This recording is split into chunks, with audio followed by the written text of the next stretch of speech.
বাচ্চাদের সাথে রাগ করে কখনো এই 4টি ভুল কাজ করবেন না। যদি করেন তাহলে আপনার বাচ্চা অসুস্থ হয়ে যেতে পারে, আপনি প্রচন্ড ক্ষতির মধ্যে পড়ে যেতে পারেন। এগুলি খেয়াল রাখার বিষয়। বিশেষজ্ঞরাও বলছে এবং রাসূল করিম সাল্লাল্লাহু আলাইহি ওয়াসাল্লাম বলছে, রাসূলের হাদিস এবং বিশেষজ্ঞদের কথা যদি আপনি মিলান তাহলে হুবহু মিলে যাবে। যাদের বাচ্চা আছে, বিশেষ করে কন্যা সন্তান যাদের আছে, ছোট ছোট ছেলে সন্তান যাদের আছে, এখনো পর্যন্ত বালেগ হয় নাই, পৃথিবী এখনো পর্যন্ত বোঝে নাই, তাদের সাথে ভুলেও কখনো এই 4টি কাজ করবেন না। যদি করেন তাহলে আপনার বাচ্চা অসুস্থ হয়ে যেতে পারে। প্রথম নাম্বার হচ্ছে, বিশ্বনবী সাল্লাল্লাহু আলাইহি ওয়াসাল্লাম এটাকে কঠিন ভাবে নিষেধ করেছেন, হুটহাট বাচ্চাদের গায়ে হাত তোলা। অনেক মাদের মেজাজ অনেক গরম, ছোটবেলা থেকেই একটু তার সন্তান একটু উল্টাপাল্টা করলেই, একটু দোষ করলেই লাঠি দিয়ে তাকে পিটুনি মারে। মনে রাখবেন, প্রথম মূলনীতি হলো ছোটবেলা থেকে যদি বাচ্চাদেরকে আপনি পিটিয়ে পিটিয়ে বড় করেন তাহলে পিটানোর যে ভয়, সেই ভয় তার হৃদয় থেকে উঠে যাবে, তার সাহস বেড়ে যাবে। একবারে মিলিয়ে দেখবেন, যে সমস্ত বাচ্চাদেরকে তাদের গার্ডিয়ানরা ছোটবেলা থেকে প্রচন্ড মারে, তারা মারাকে কোনো ভয় পায় না, কলিজা বড় হয়ে যায়,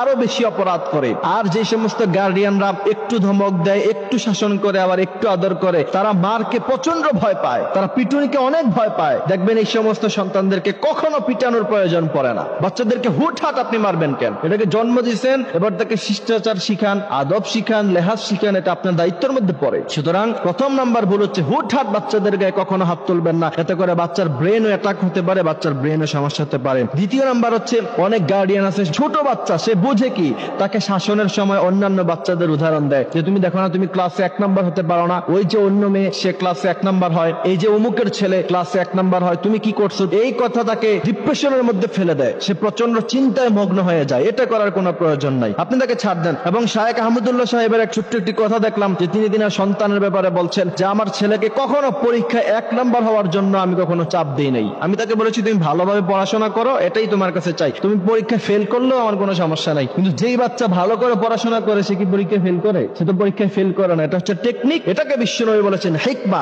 এই হিকমা আপনি আপনার বাচ্চাদের সাথে অবলম্বন করতে হবে। তাকে ছোটবেলা থেকেই শিখিয়েছেন যে ক্লাসে 1 নাম্বার হতে হবে, যোগ্যতা অর্জন করতে হবে, সেই কথা আপনি শিখান নাই। সে এবার নকল করে হোক, যেইভাবে হোক, অসৎভাবে হোক, সৎভাবে হোক, সে 1 নাম্বার হওয়ার ট্রাই করবে। এই জন্য এগুলি খেয়াল রাখার বিষয়। তৃতীয় নাম্বার হচ্ছে, রাগের সময় অনেক সময় বাচ্চাদের চেহারার মধ্যে আঘাত করে, বিশ্বনবী এটা নিষেধ করেছেন। যদি প্রচন্ড পরিমাণে প্রয়োজন হয় বাচ্চাকে পিটানোর, তাহলে কমসে কম বেত দিয়ে তার হাতে অথবা এমন স্থানে আপনি তাকে আঘাত করবেন যে স্থানে আঘাত করলে সে প্রচন্ড অসুস্থ হয়ে পড়বে না। চেহারাতে বিশ্বনবী সাল্লাল্লাহু আলাইহি ওয়াসাল্লাম নিষেধ করেছেন, কারণ চেহারাটাকে আল্লাহ পাক নিজ কুদরতি হাত দ্বারা বানিয়েছেন, সুন্দরতম চেহারা। এই চেহারার মধ্যে যদি আঘাত করে আপনি দাগ ফেলিয়ে দেন, বিশ্বনবী সাল্লাল্লাহু আলাইহি ওয়াসাল্লাম এটা নিষেধ করেছেন। চতুর্থ নাম্বার হচ্ছে, উত্তেজিত হয়ে বাচ্চাকে প্রচন্ড পরিমাণ চিৎকার এবং গালাগালি করে, এটা করতে বিশ্বনবী নিষেধ করেছেন। আপনি বাচ্চাকে গালাগালি করবেন না, বাচ্চাকে বুঝান। আল্লামা সাঈদী সাহেবের সেই কথা মনে পড়ে, মানুষকে ধমকিয়ে পিটিয়ে যে জিনিস আদায় করা যায় না, তাকে ভালোবাসা দিয়ে বুঝিয়ে এর চাইতে বেশি আদায় করা যায়। সুতরাং বাচ্চার উপর উত্তেজিত হয়ে প্রচন্ড রাগান্বিত হয়ে গালিগালাজ কখনো করবেন না। এই আসর, এই তাসির তার হৃদয়ে পড়ে যাবে।